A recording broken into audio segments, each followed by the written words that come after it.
How to fix Google Pixel 9a keeps turning on and off. Fix 1.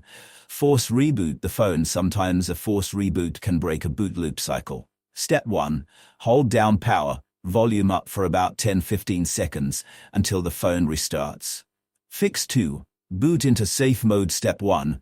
Press and hold the power button until the power menu appears. Step 2.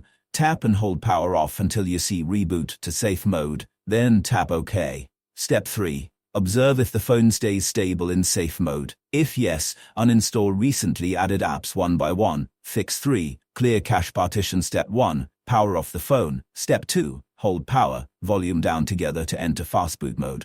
Step 3. Use volume buttons to scroll to recovery mode and press the power button to select it. Step 4.